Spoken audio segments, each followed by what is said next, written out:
Shutterstock Music. Good evening, ladies and gentlemen. Welcome to another episode of Black College Experience. I am Derek Thomas, one half of your Black College Experience team, and we have on with me the founder of Black College Experience, Keisha Kelly in Atlanta. What's going on, Kels? Hello, everyone. It has been a long week. Yes, we are finally at the weekend.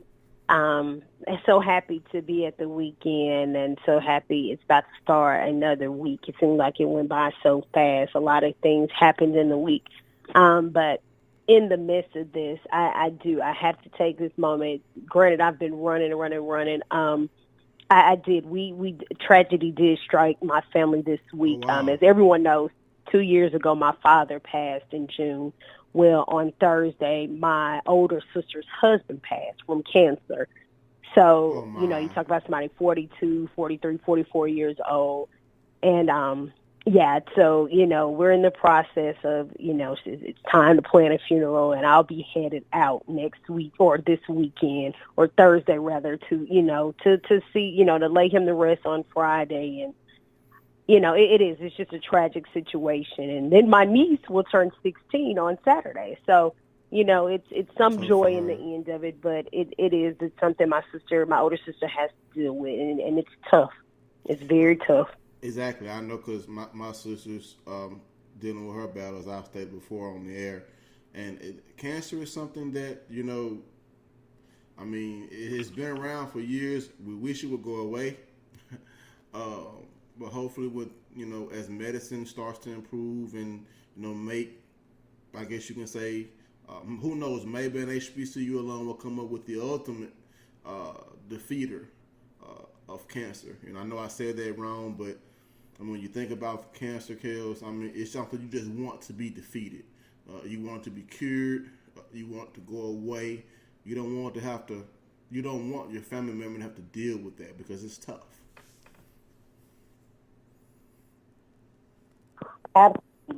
Absolutely.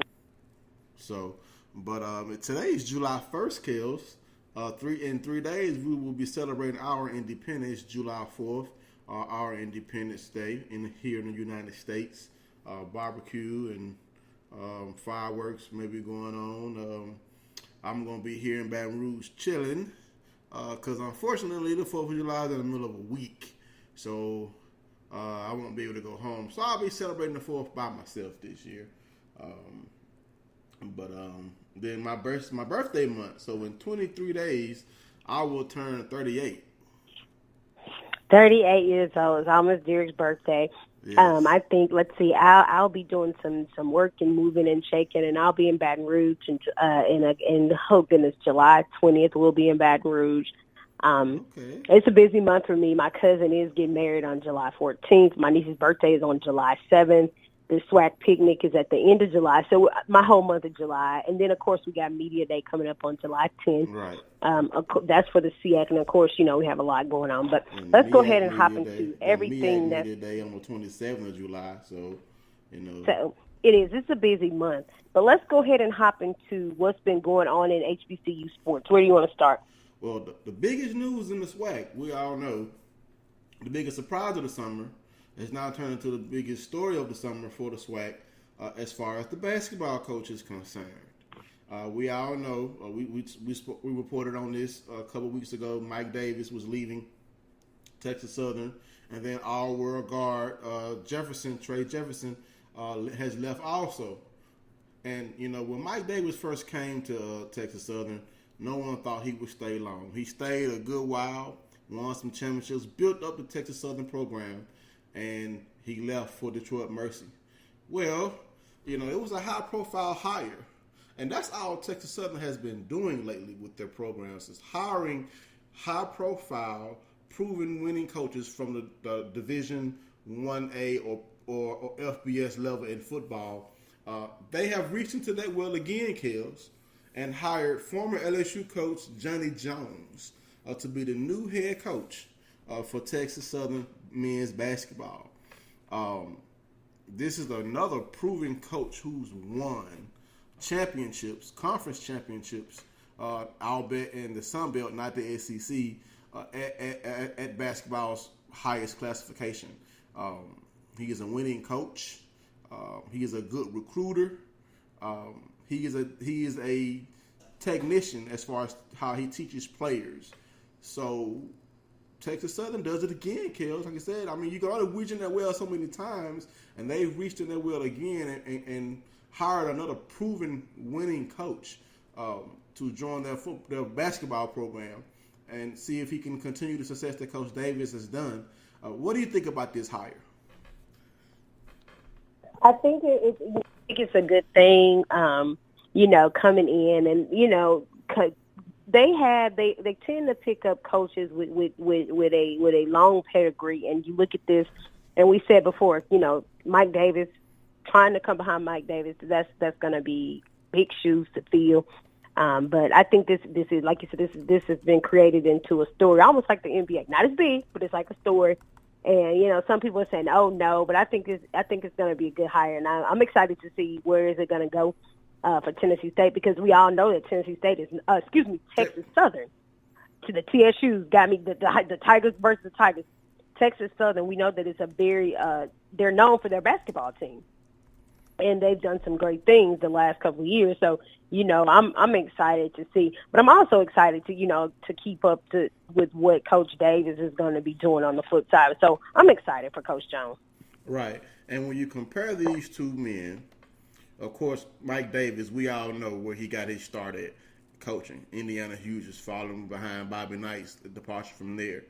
Coach Davis won at Indiana. Then after he left Indiana, he won at UAB. And then he came to Texas Southern and he won here. For a total of record of 352 wins versus 241 losses, 59% of his games. In the SWAC, he won 115 and 89.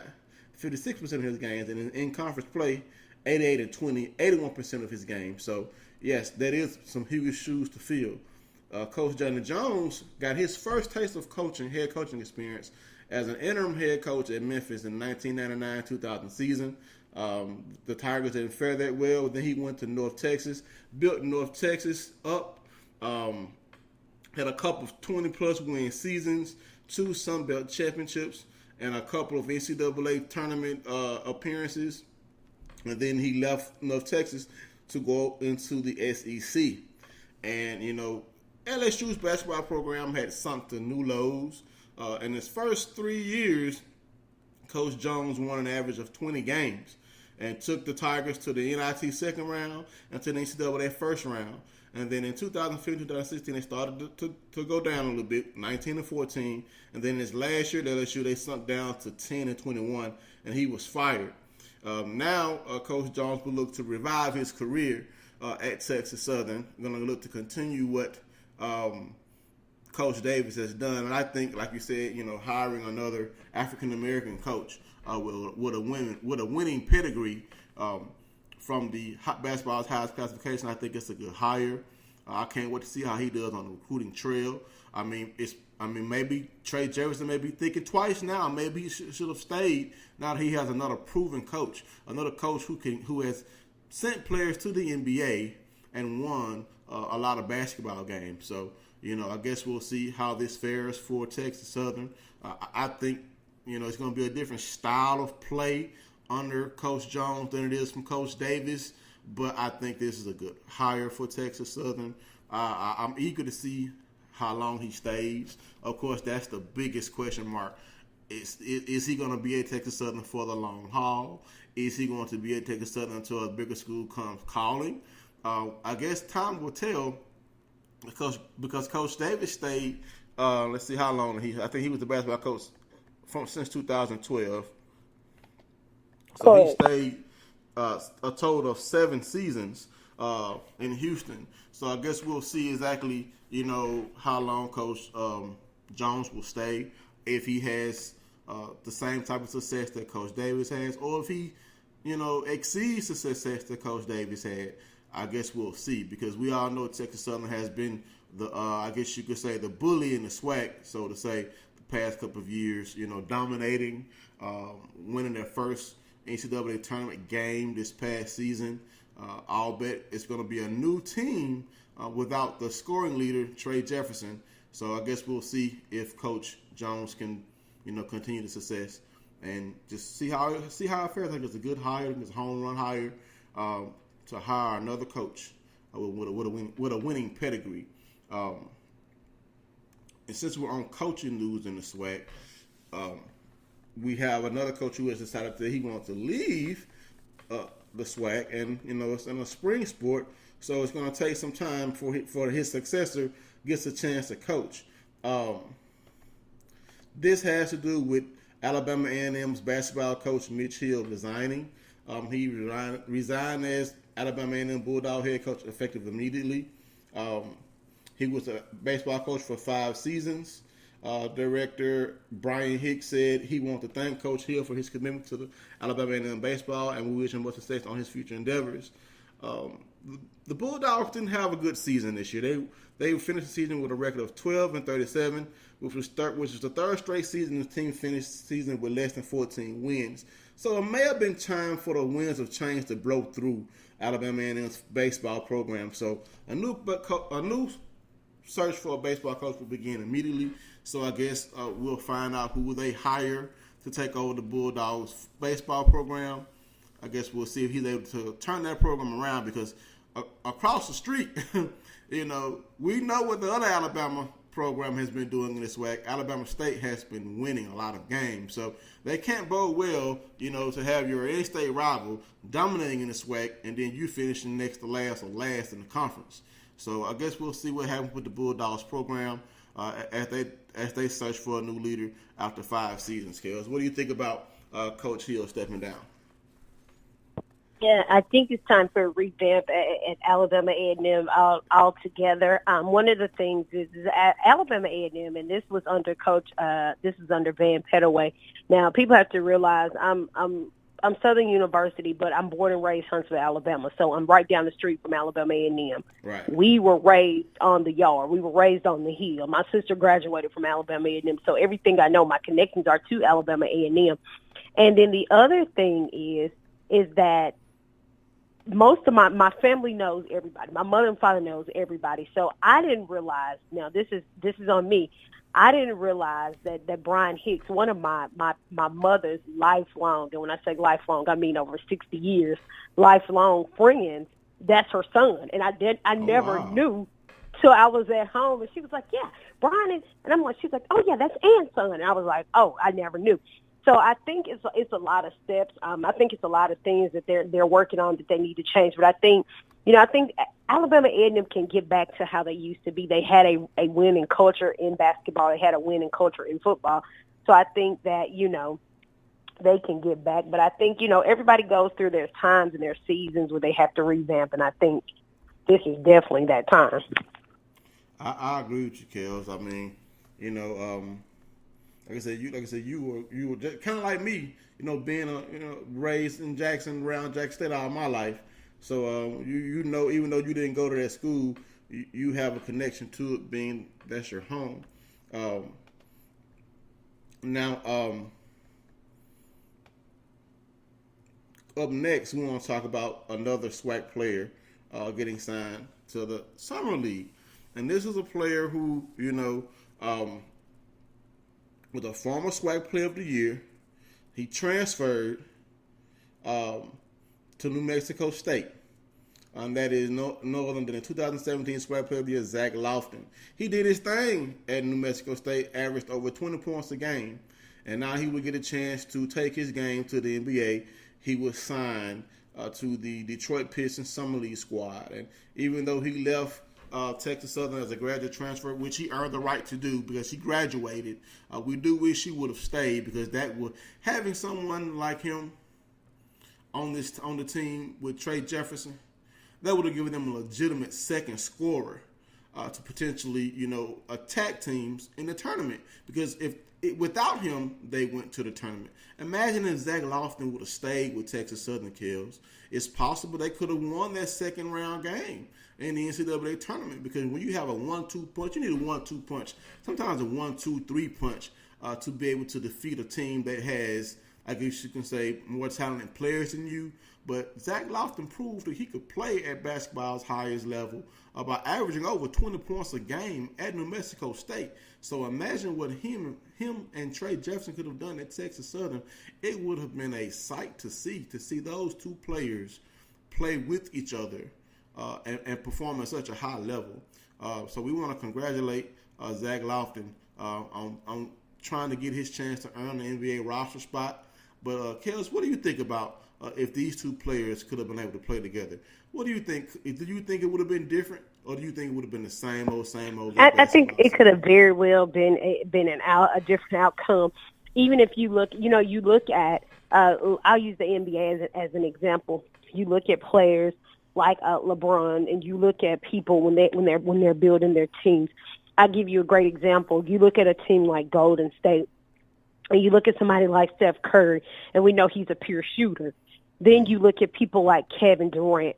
So, and the thing is like when you have just excellent players, and that team has multiple excellent players, when you have multiple people that can do, you got people that you can just bring off the bench and do what they do. When you have more, like you said, the 1, 2, 3 punch, you have multiple people that can do that greatens your chances in advancing. And they probably could have gone to another couple of rounds, but, we'll never know. And on that note, let's take a commercial break. All right, we'll be right back. We have one more player to talk about that's going to be joining the NBA Summer League roster. We'll be right back to talk about him and his prospectus after this commercial break. I already knew that I was going to go to college, from a young age. I definitely want to major in political science. After that, I'm going to get my law degree.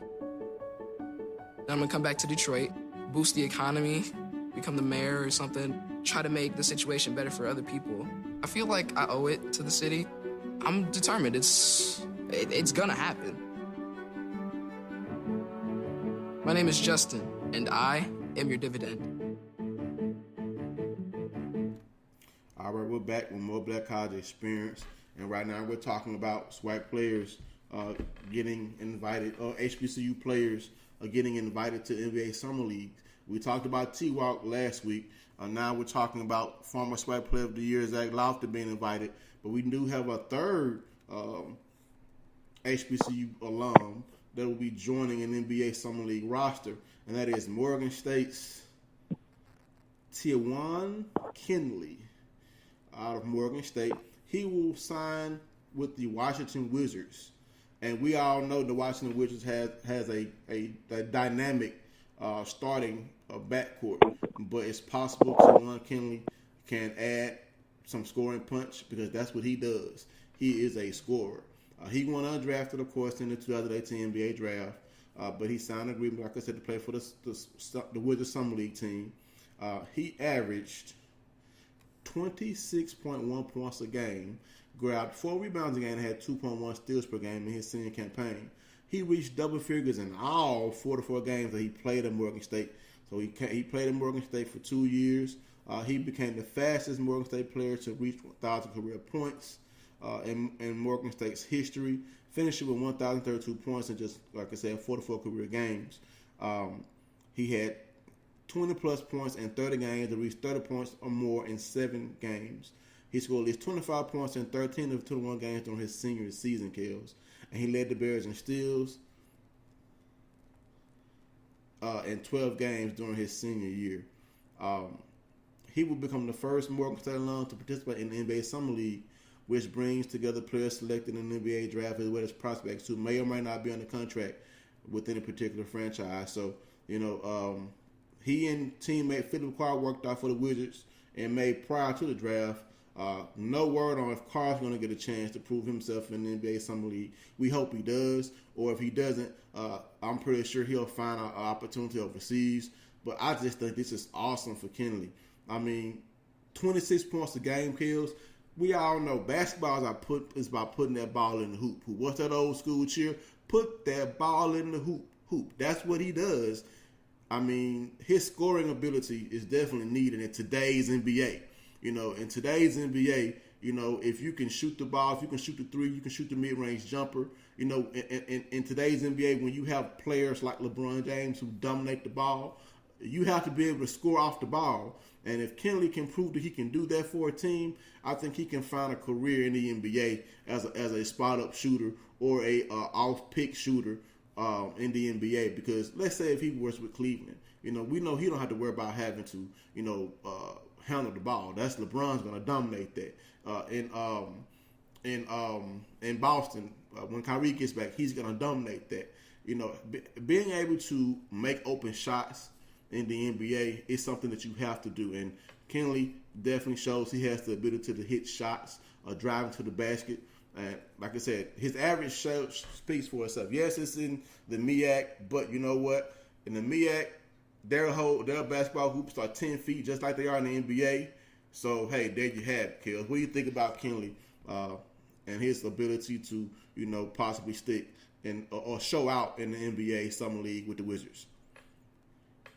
First and foremost, I think it's a great chance because, like I said, we always see, our guys getting drafted, or we getting possibilities or chances from the NFL. And now we're coming to see that more and more of our kids are going to be getting chances in the NBA. You look at a kid like Kenley, you look at a kid like T-Walk, and it's like, okay, you see, it's just the points that they're making and averaging over games is just amazing. And so we know it's like, okay, you come out of HBCU, but that doesn't mean anything. That means you still can go somewhere and prove yourself. And just like you said, even if you're not in the NBA, hopefully you'll get an opportunity elsewhere. But one of the significant things that you said, and when you're talking about it's the first time for Morgan State, this is another thing to add to the resume, another thing to add, because it's like, hey, I'm the first to do something for this school. So it's going to be exciting to see again after the summer league, and there's so much that goes into the NBA. We all know it's like, okay, after the Super Bowl, boom, that's it for NFL. NBA, after you go through the finals and the championships, well, then here you are. You're sitting here, you're talking about free agency and who's going to sign and who's going where and all of the buzz that's created about it. So after the season is over a month, you're still talking about it. But, I am excited to see what's going to happen with him. So, yeah. Yes, indeed. And sticking with basketball, like you said, Kels, after football season, that's it. Basketball, not so much. And this is my first time hearing about this showcase. But this showcase drafted 2 HBCU players, or one player with HBCU history in this draft, and that is the Worldwide Invitational. The Worldwide Invitational is a showcase which will be held July 8th through the 10th in Las Vegas, Nevada, on the campus of UNLV. What this showcase is an opportunity for players to showcase their skills before our campus head coaches from Australia, Germany, Belgium, and Italy. In addition to playing for our coaches, the players will also have the opportunity to be scouted by the general managers and coaches from all the top leagues in Europe, Asia, and the D League, now the G League, that will also be in attendance at our event. Las Vegas and UNLV are the centerpieces to professional basketball summer free agency period, because we know that's where the summer league is going to be at. So to have this showcase there, when you have the NBA summer league, you have this on, this is just another chance for players to get seen. The Worldwide Invitation will be located at the UNLV Student Wellness Recreation Center, like I said, July 8th through the 10th, which is 500 meters from the Cox Pavilion, home of the NBA Summer League. The Worldwide Invitation Camp has seen 86% of its players play professionally in the last 4 seasons since adopting the draft in 2014. Now, we had 2 players get drafted. One was out of Dillard, and that was Quentin Jackson out of Dillard. He averaged over 15 points a game this year in 25 games for Dillard, shooting 47% from the field, 32% from the three-point line, 71% from free throw. He also averaged 4 rebounds and 5.7 assists. So, he's going to get a chance to showcase his skills. Who knows? Maybe someone might notice him and give him a chance in the NBA, or a chance to build his skills in the G League with an opportunity to earn himself an NBA contract. The second player was J.T. Miller, who was a Howard alum. He was a graduate transfer to Missouri State, but he played for and graduated from Howard as a guard, J.T. Miller. he only averaged 8 points a game at Missouri State, but he averaged in double figures in his years at Howard. So he's also going to get a chance to showcase his skills at this invitational tournament. Just another opportunity for players with HBCU pedigree, HBCU history, to get a chance to showcase their skills and continue honing their craft and get a chance to showcase that the HBCU colleges and athletics programs produce quality athletes for you to, earn opportunities to play here in the United States and abroad. Because, we know the NBA is going to give you all the glitz and glamour. But playing overseas, you get a chance to see the world. You get a chance to visit places that, hey, most NBA players have to pay for to go and see. You get to see it while you're working. So I think it's an awesome opportunity to, showcase your skills. Hopefully more HBCU players will take this route if the NBA doesn't come calling, because you can. A good friend of mine, Darius Rice, has been playing in the overseas leagues for a long time, and he's seen a lot of the world. Hopefully he'll get ready to retire. Who knows? Maybe we can get him come coaching at an HBCU one day and to showcase his skills and, produce some HBCU athletes. Darius Rice, he didn't go to HBCU. He's a nephew of Jerry Rice, and he also went to Miami. So, who knows? Maybe we'll get D. Rice on the HBCU basketball coaching staff one day, where he can, give some of his knowledge to the next great HBCU players. And hopefully we'll have more players taken in this showcase if the NBA doesn't come calling. I think it's awesome that you have showcases like this, Kels, where these athletes can get seen and try to carve out professional careers for themselves. And you have your degree, you still have the desire, and your body still allows you to play the sport that you love. I'm like, go for it. You know what I'm saying? You can always come back and work a regular job like me and you later. Try to play that sport as long as you can. So congratulations to these young men who are trying to make NBA rosters, who are trying to make rosters for overseas teams. I wish you well, and I hope you have a good long career. Potentially future guest of Black College Experience, Kels.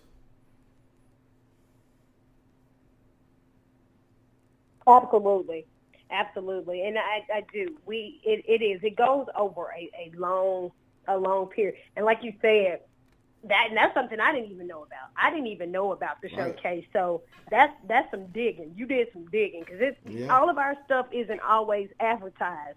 It's some things that go on that people be like, I never even heard about. I didn't even know about. I didn't even hear about that until when I talked to you prior to. So I think that's some good stuff when you find that kind of information, and then you're able to share it with, other people. Yes, so let's move into what else is going on in these other conferences. Right. Let's go over here to the SWAC. Of course, we know that Media Day is coming up for the SWAC. It is going to be on July 10th. It's going to be again at the College Football Hall of Fame here in Atlanta. Very great time last year. I tell people all the time, I don't care how many times I go to the College Football Hall of Fame. I feel like it's something different. It's nothing that's changed, but I go in there and I tour the place like it's something different. But I've had a chance, I always have a chance to get the opportunity to sit down and talk to the coaches and talk to the players prior to. As a matter of fact, I saw Coach from Morehouse yesterday at the Alumni Alliance race and had a chance, kind of talk to him. I spoke to the associate AD as well. And so, it's just a good time because you get a chance to get out, and I call it the intimate meeting, because you get a chance to go one-on-one and ask them whatever questions you want to ask them as they're rotating from table to table. They're coming from table to table, so you get an opportunity to ask them what they're anticipating, what they think their season is going to look like. And you have coaches like from Clark, Coach Ramsey. You have coaches like that are so upbeat. And then you have Tuskegee that's a little bit more reserved. So, and then you have Lane's coach, so it's always a good time. I feel like I've met these coaches over and over again. But actually looking at a prediction, they're predicting Morehouse to be first in their division. So we're going to see how that plays out. Yeah. So nevertheless, I'm excited about, that coming up. What do you think? But they're still predicting Tuskegee to win the conference, right? In football? I didn't get that. Only thing Morehouse shared with me, of course, was that they were predicted to win the conference. You get that insider information. There you go. But I'm almost certain, like you're saying, I'm almost certain that they're probably predicting Tuskegee. Absolutely. Right. And another tidbit of coaching news in the SWAC. Spring Hill College announced that Craig Kennedy has been named the head men's basketball coach.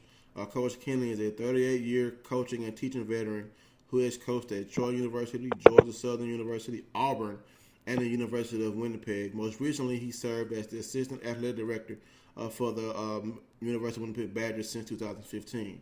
And Kels, he got his start coaching women's basketball in his native Canada as an assistant women's basketball coach at the University of Winnipeg, where the program won the 3 Canadian University National Championships, compiling a 101-2 record. Those teams tied the UCLA men's basketball record of 88 consecutive wins during that span. So he's going to be coaching in Spring Hill. When you add a coach of his caliber to Spring Hill, I mean, he's won at every level he's coached at. He's coached women and men. And, coming to the SWAC, hopefully he can build the Spring Hill men's basketball program up. I have no doubt that he'll bring a new attitude to the program as he looks to turn around the Spring Hill men's basketball program. That's all I have for SWAC news, Kels. Okay, so we can go ahead. We can go over to, what do you want to go to next? Well, I have 2 tidbits of news in the CIAA. Okay. Of course, we know referees are the lifeblood of any sport. And you have to have training. You have to have oversight. You have to have people there to ensure that the referees make the right calls. And when they don't make the right calls, have a system there to up-train and ensure that the referee is able to properly make the correct calls in the game. Well, the CIAA has decided to, fill these 2 positions. They hired 2 coordinators of basketball officials named Tyqua Stewart and Reggie Greenwood as coordinators of basketball officials for the conference. Stewart assumed the women's basketball coordinator of official position, and she has over 20 years of officiating experience, while Greenwood brings over 37 years of experience of officiating and supervising as men's coordinator of officials. I think these 2 will add quality oversight over officials for the CIAA. I have no doubt that they're gonna train their officials to ensure that the officials there provide a quality officiating experience, because we know in the heat of the game, referees get excited just like the players.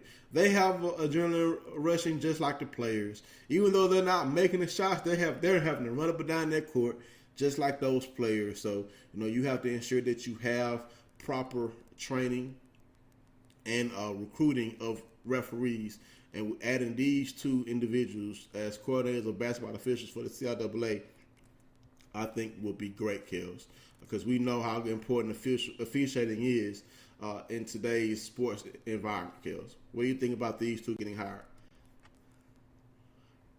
I think it's a good move. It's like you said, they are the lifeline, and I think that funny thing you said about them running up and down the court. Lord knows they have to be just as good a shape as the players are, right? Because they're running the whole time, and there is, even when the players can sit down and take a break, they can't sit down and take a break. Can't. So I agree. I think ain't no sub referees.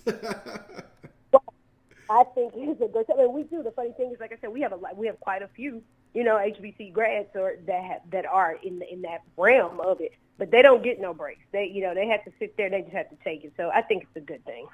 Right. And the other patch of news that I have in the CIAA, and it's near and dear to my heart because it's educating young people about technology and engineering. The CIAA has announced that it's going to rebrand its middle school day program to the CIAA Middle School STEAM Day creating leaders for tomorrow. This rebrand is an effort to generate more focus on the importance of promoting diversity within STEAM, which is science, technology, engineering, arts, and math, and expose more youth to opportunities that exist in those fields. I think this is great because we all know we need more young people to want to major and learn and work and excel in these fields. Because these fields are going to take us into tomorrow. And there's also an article that we're going to talk about later on in the show where technology and engineering is definitely needed. This will take place February 26, 2019 during the conference's annual men's and women's basketball tournament in week in Charlotte. We all know the CRAA puts on a show during their tournament, and now they're going to put on a show for youth to try and get them involved in STEAM majors, STEAM careers. I think this is great, Kels.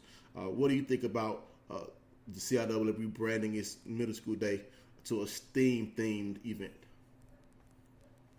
I think that, and as we're going into, like you said, technology, you're a technology person. That's one of the things we have to learn to embrace. We are going into, STEM is heavy right now. You know, STEM is really heavy. And a lot of times, you know, although all of us aren't STEM, a lot of people don't realize as to where technology is going. And we talk about this all the time. You can look at where social media is going as far as branding. And I had this conversation with one of my alumnus the other day. I talked to her nephew that didn't graduate from an HBCU, but we were talking about branding and marketing and how you can do certain things with social media. And that's where it is. And so when you look at where technology is, you look at engineering, and all of these schools are starting to have different majors that are geared towards that. You talk about engineering and electronics, all of this technology. It's forward thinking. And I think a lot of times we miss the opportunity and we miss the punch and we need to get on it. But to see these type of things, and now it's more and more camps during the summer, robotics camps. I know Southern offers one. I'm pretty sure Valley, other schools offer them. I think Jackson State offers them. They're having all of these different camps around in HBCUs in the city and just different camps for children that are particularly geared towards the sciences, geared towards STEM. So I think it is, again, because I said you're the tech guy. So I think it is. I think it is a good thing. I'm one of those people, like, if I can't figure it out, I can just call Derek. I'm that person. You're the person to figure it out. But I'm like, if I can't, and the lady told me, she's like, Keisha, you are not a team player. I was like, I'm not. If I can't figure it out, I'll call somebody, because I don't like to be that person trying to figure stuff out. I don't like to try to configure. I don't. I'm just like, I was like, hey, can you come fix? I'm that person. I'll pay you to come fix something, because I don't like to go through that. But again, I think that is a great thing. And it also channels the brain. It channels the mind. Exactly. It forces you to think. It forces you to process things. It forces you to figure things out. And you have to be a forward-thinking person. Okay, this could be this. What is? There's a lot of scenarios in that. So if it forces you to think, I think it's a great thing. Yes, indeed. And jumping back into the basketball arena, jumping over to Tennessee State in the OVC, they have added a basketball transfer, Carlos Marshall Jr. He's a lean 6'6", 109-pound guard from Memphis, Tennessee, out of Southwest Tennessee Community College. He excelled in his freshman season. He earned first-team All-Tennessee Community College, Athletic Association Region 7 honors. He was Southwest Tennessee's second leading scorer with 12.8 points per game. Also posted 4.7 rebounds and 2.8 assists per game while shooting from three-point range 39.7%. He scored in double figures in 19 games, made 10 three-pointers on 14 attempts against Blue Mountain College for a season-high 30 points. This is the guard, Kels, that's going to, come in and, try to help Tennessee State inch higher up that ladder in the OVC conference for basketball. So, he's coached by Jerry Nichols, and I'm going to say that Jerry Nichols, if that's I'm going to fact check this before I say it, because there's a Jerry Nichols that I know was a basketball star from my hometown. I'm going to check and see if that's him. He helped lead Southwest Tennessee Community College to a 24-5 record and a ranking of 18 in the final in National Junior College poll. So congratulations to Carlos Marshall. for continuing his academic and athletic career at Tennessee State. Thank you for choosing an HBCU, sir. And hopefully you get what you need to get where you can try to – he may be the next person, drafted by one of these international leagues or one of these international showcases if he doesn't earn a spot in the NBA. So, Carlos Marshall Jr., thank you for choosing an HBCU. Before you flip on that, because we're over on Tennessee State, let's go here to their football team. Tennessee State, they do have their tickets. Their season tickets are going on, and their schedule has been released. I just got that shot over to me. Their schedule has been released. They will kick off their season naturally like everybody else on the first week, or September 1st, rather. They kick off with Bethune-Cookman. So that's the first person they're playing is Bethune-Cookman College. That should be a great game. Their second game will be Jackson State. Their third game will be Hampton, then Eastern Illinois, Vanderbilt, Austin Peay, Murray State, Tennessee Tech, Southeast Missouri, Jacksonville State, and then they ended with UT Martin. So in the beginning, you got 3 HBCUs, and I think that's going to be great for them and super excited. But they do kick off their start their season tickets sales tomorrow. Yes, indeed. I'm gonna be looking forward to see what the Tennessee State Tigers are going to do this year. This will be Treon Harris's, I think, his senior year at the helm for quarterback for Tennessee State. So we'll see exactly, how he's able to lead this team. Of course, that's the former Florida quarterback. If he can, help TSU inch up the ladder in the Ohio Valley Conference. We know Jacksonville State, has been the juggernaut over there because they get more FBS transfers than anybody. So I guess we'll see how Tennessee State fares this year in OVH when they have their media day. And just, July, we out. July means football season is about a month away. High school, you got NFL training camps, you got a high school. Right. Just can't and wait. And there's so many things going on. You got interns and another thing that just came in. We're so off the cuff, but football video coordinator Devonta Ely from Alabama A&M he earned an internship with the Washington Redskins. Awesome. So, we just doing some stuff with HBCUs right now that, of course, y'all know I get real full. I get really excited because it's like whatever avenue we can find, we're finding it. And it's like we're just branching out in so many ways. So many ways. Right. Now, speaking of a famous HBCU alum, you posted this story on our Facebook page. And when I say this name, everyone's going to know this name. The fabulous Pam Oliver. When you hear the name Pam Oliver, you know that smiling face covering sports and football on the sidelines. She's an HBCU alum, for those who didn't know, graduated from FAMU. She wins the Gracie Award for Best On-Air Talent. I think that's awesome. From preseason to the Super Bowl, the former FAMU track star has provided viewers insight on injury reports, halftime updates, and coaching decisions as a sideline reporter for the NFL on Fox. And we all know, what's been going on in our entertainment and also reporting community with the sexism and sexual harassment lawsuits where women just want to work. Oliver has faced racism and sexism, but she has fought through it all. She rose above the negativity as the victor. Her professionalism has also been praised by fans and fellow Rattlers. So I think this is a testament to her long career. Like I said, over 20 years now. Because we know she's faced racism, and I'm pretty sure she's faced sexism. Because look what's been going on in the movie industry. Look what's been going on with NFL players being accused of harassing women in the NFL network. For her to persevere and continue to do her job, work hard, and win awards all with a smile on her face, I think, and I know how you are about women in sports. You know how I am about women in sports. I think this is a great, great honor for her to show that she has the ability to, be a leading lady in sports. she's more than just a sideline reporter. She needs to be broadcasting eventually. You know what I'm saying? She's put in her time.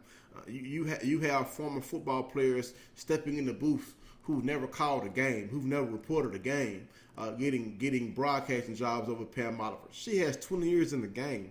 It's time for her to receive a broadcasting opportunity, not just be a sideline reporter. We know she has the camera presence to do so. She's been doing it over 20 years. You know, it's time for her. What's your mantra you've been saying? Women. What's the mantra? Women next, Kels.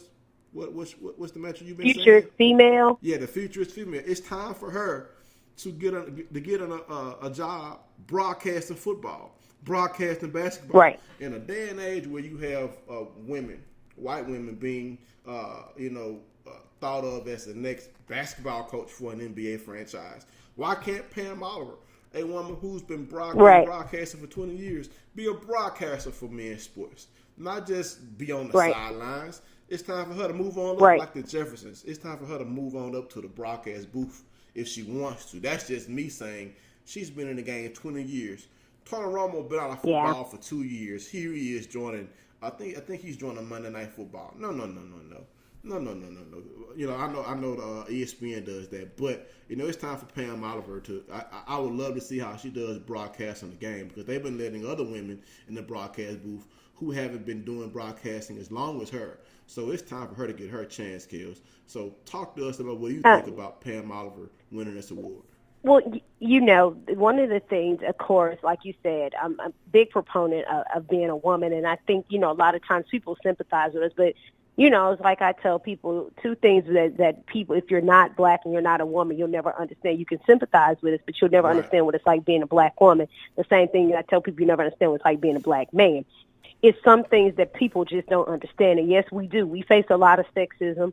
We face, because a lot of times it's like while you're trying to climb, you're having to prove yourself so many times. Yes, I deserve to be here. Yes, I need to be here. Yes, I've done this. I deserve a seat at the table because I've done my research and I know. And we know so many times, you're not this person in particular, but we know so many times there's always an argument between a man and a woman because the man feels like he knows more about the particular sport than the woman.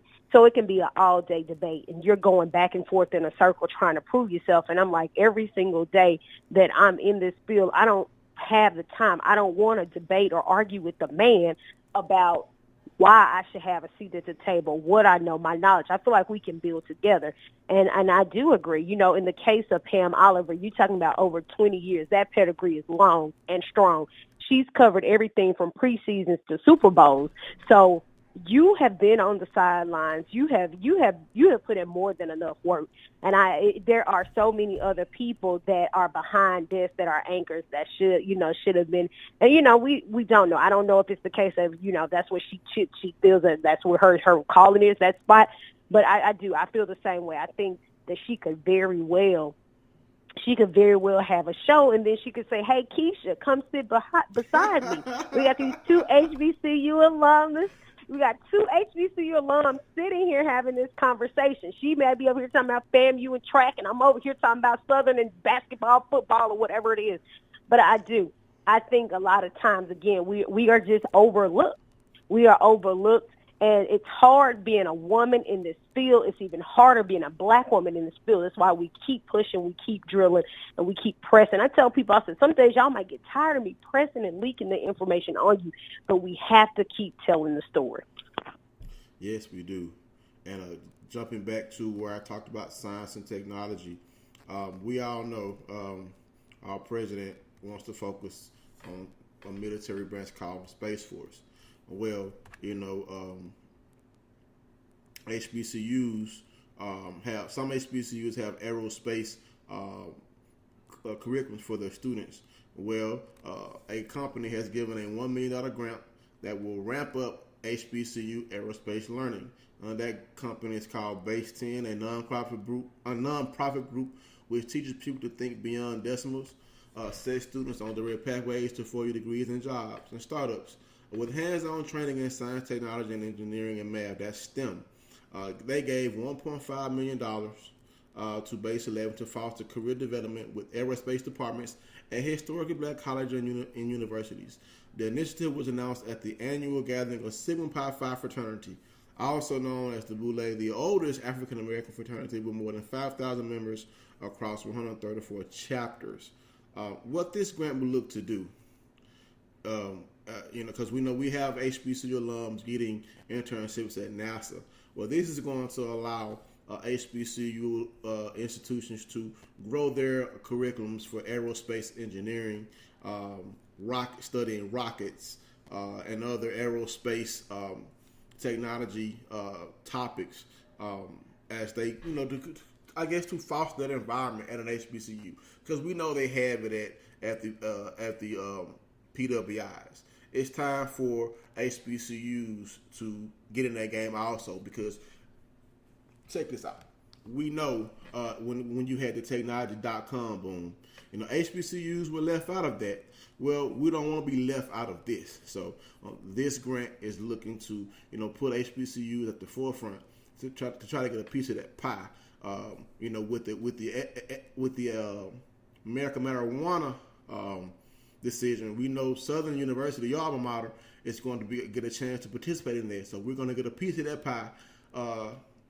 A little bit. So hopefully more HBCUs can get a piece of that pie. So, I think it's awesome that companies see the talent that HBCUs have. Not just put it at Stanford or Harvard or Yale or Cal, to put this type of investment at Southern, at Tuskegee, at Howard, at Valley, at Jackson State, at Southern, at Grambling, at Virginia Union, at Bethune-Cookman, at Texas College, at Wiley College, to invest in our African American institutions, because the next great astronaut could come out of one of those institutions, Kels. And the event was headlined by NASA astronaut Leland Melvin. They drew leaders from aerospace, government, and academia, as well as student rocket team members. So, I'm just glad that, Base 11 was able to secure this grant. And I can't wait to see how HBCUs, position themselves to have a say-so in this field, Kels. Interest in HBCUs will be applied for the grant beginning August of 2018. The grant recipient is expected to be selected by the end of the fall. So hopefully by the next time we have a show, or next month, we'll be able to talk about what HBCUs got this grant and what they plan to do with the money. So, I just think that's awesome. And I can't wait to see what happens next with this grant. To talk about a few more stories before we get out of here. A former HBCU athlete and CIAA sportsman is headed to Dartmouth. Yes, she's going to an Ivy League school, and that is Dr. Christine Kelly. She will be the senior associate AD at Dartmouth, Kels. There you go. The future is female. She will join the Big Green officially August 1st. She arrives in Hanover after spending the past 2 years as athletic director at Keene State, where she oversaw a group of more than 35 coaches and staff competing in 18 sports for the Division III Owls. During her 2 seasons, Keene State had 6 teams advanced to the NCAA postseason, including the 2016-17 men's basketball team that advanced to the Elite 8 in Division III. She served as associate athletic director at St. Augustine in Raleigh, North Carolina. Among her responsibilities for the Falcons were supervising day-to-day operations for the 14 sports program, supervising head coaches in 5 sports. She's a 2000 graduate of Joseph Smith University in Charlotte, North Carolina, with 2 bachelor's degrees skills in physical education and communication arts. She began her career in collegiate athletics as an academic counselor and graduate assistant at the University of Tennessee, and she began working toward her master's degree at Tennessee in human performance and sports studies. So we want to congratulate Dr. Kelly. Can't wait to see how she does at Dartmouth. Who knows, maybe when she's done at Dartmouth, she will come back home and bring that wealth of knowledge that she has earned and learned back to the HBCUs that helped her get her start. So I can't wait to see how this lady does She has earned everything that she has achieved in her career. When you get to be a doctor, earn your PhD, be a black woman, and excel in women's sports, and then become the senior woman administrator for an Ivy League school, I think that's something to be proud of. Kels, what do you think about that? Of course, anytime you have an HBCU grad that's going into another rim, it's always another opportunity, and we love for them to come back to us, but we love when you can see where they come from and what they can take another program to an advance to. So I think it is a great thing, and we'll continue to say the future is female. We're making so many strides in so many areas, be it sports, be it technology, be it in a lot of philanthropy, be it in entrepreneurship. Women are taking a lot of strides right now. So, it's always a great thing when you can do such things like that. Now, go ahead.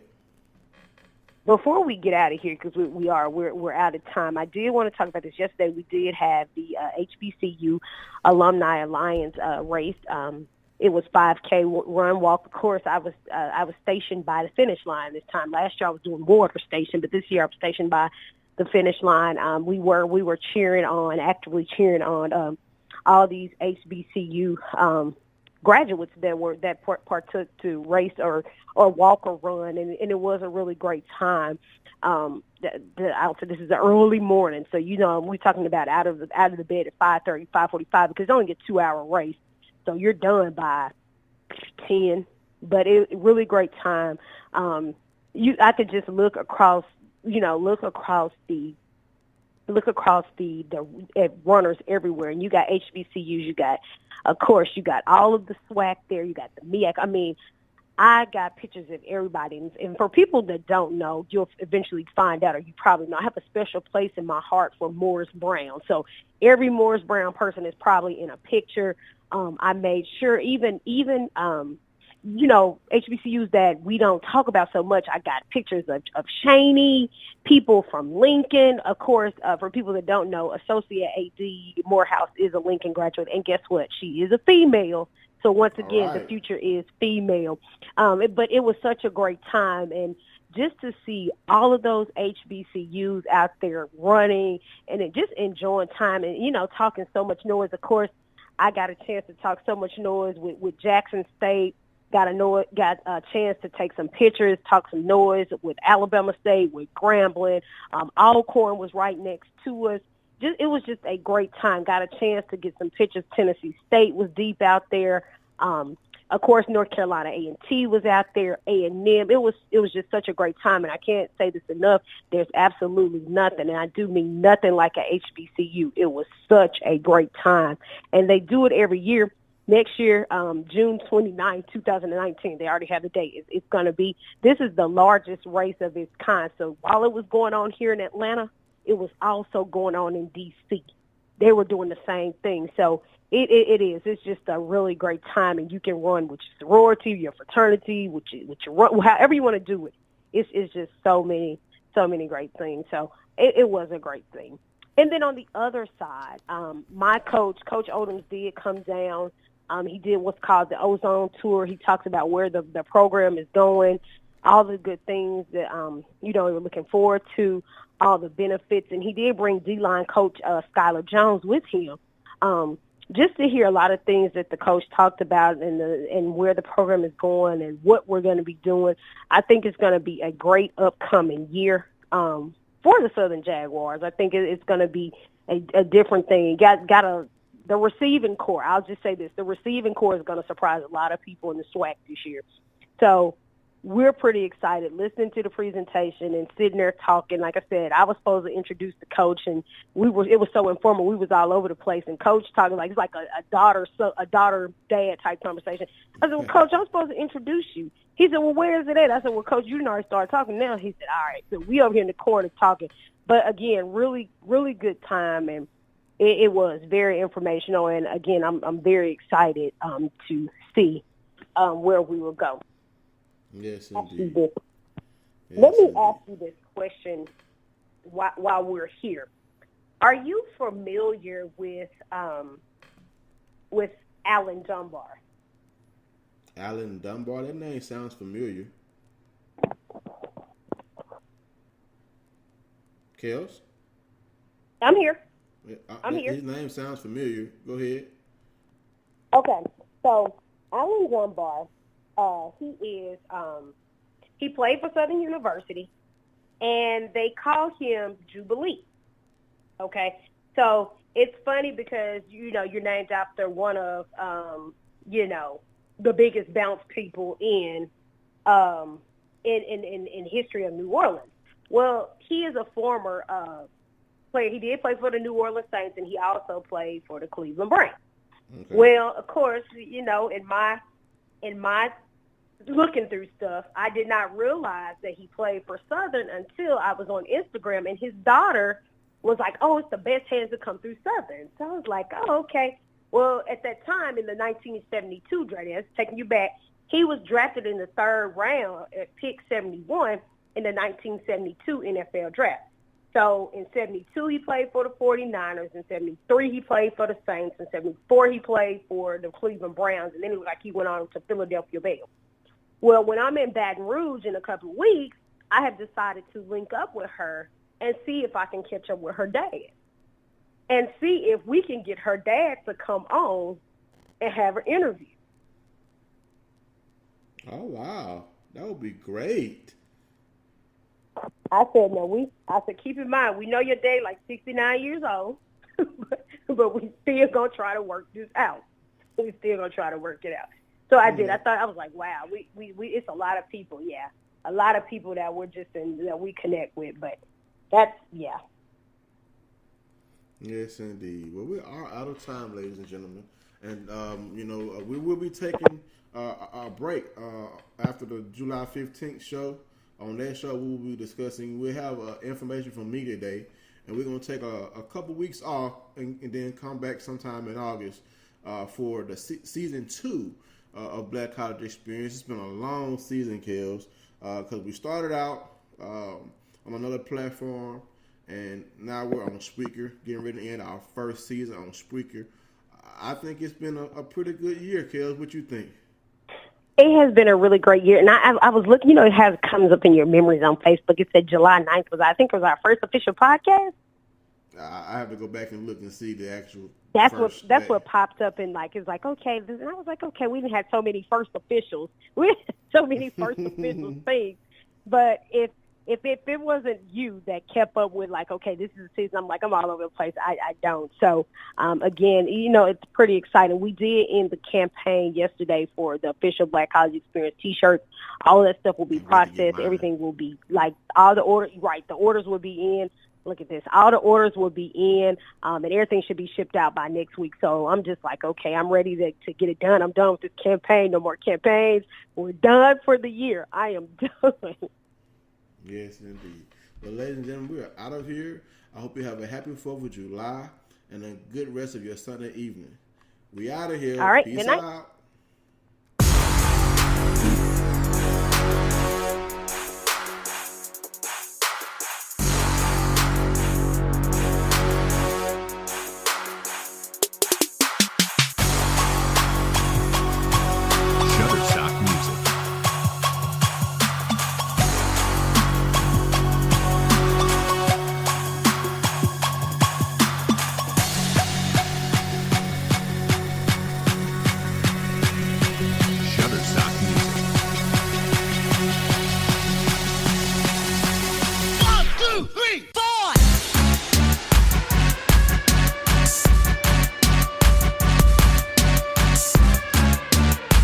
Shutterstock Music.